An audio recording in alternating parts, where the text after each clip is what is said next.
Hey, what's up and welcome to Carl93's review of Sentinels Rayearth, the latest entry in their premium Ryobot line straight from the series Magic Knight Rayearth. Out of box, Rayearth doesn't really need assembly, except for the weapons, which we'll get to later. Right off the bat, this figure is beautiful. The red and gold color scheme paired with a knight's motif give Rayearth a sense of heroic royalty. And it's a straight color match with the pilot Hikaru Shido. Rayearth has a subtle asymmetrical design and an aura of elegance even when posed in just a simple A stance. I'd like to put special attention to the paintwork on the head sculpt. It's gorgeous. The shape is reminiscent of a knight's helmet with a wolf's outline at the top. The eyes also have a ruby-like gleam that's a slight contrast with the reflective red gems that can be found in the figure's chest and scattered throughout its body. Rayearth also has a light gloss finish and a seamless nature. Immersion is rarely broken, the mechanical joints are well hidden thanks to the dark plastic coating located in the arms, abs, and hips. A definite visual stunner, Rayearth looks great, and fortunately, he also articulates really well. Articulation on the head has the usual basic motion. It also has a pull-up at the base of the neck, so the figure can look up or down a bit further. There's an ab swivel, the usual double-jointed elbows, and fully rotating hands. The shoulders have a bit of motion, and they can slide out of the way for some arm articulation.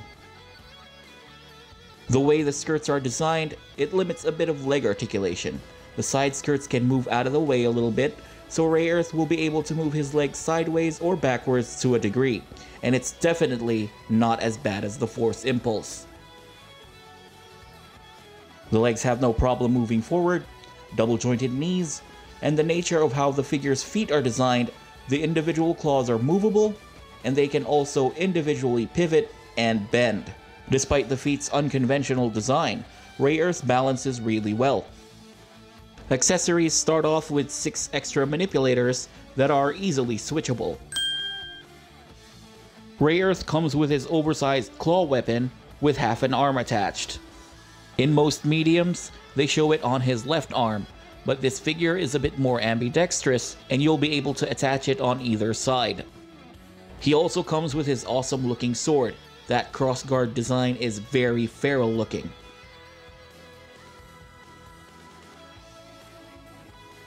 And what makes it even better, Rayearth comes with a blazing version of the sword, and that looks even more awesome. Ringing true to his title of Fire Mashin, he also comes with a bunch of other flame effect parts to replicate the crimson mane of his wolf form. It attaches easily to the back of the figure, and they even have a bit of articulation.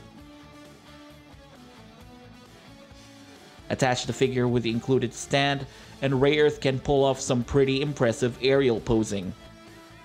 Maybe they could have integrated some sort of lighting gimmick within the flames to make it really pop, but as it is right now, that's more of a nitpick than an actual complaint.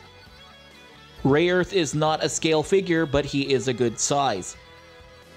Here he is next to Robot Spirits Gundam, next to Metal Build Eva Unit 2, next to another Clamp Redhead, the Metal Robot Guren Sai 10, and, for the sake of color contrast, here he is next to Hagane Works Blade Liger.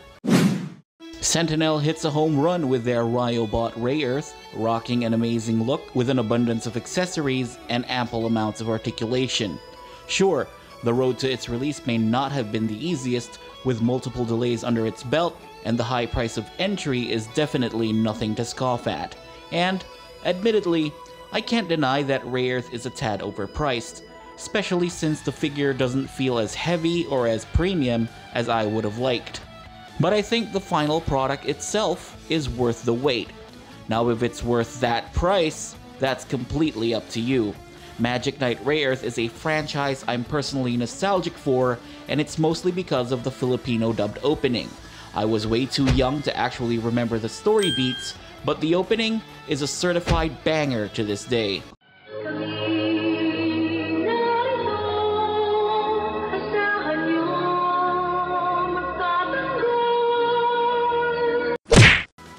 The word definitive comes to mind when I look at this figure, although there have not been much figure representations of the Fire Machine, and Ryobot Rayearth has definitely set the bar high.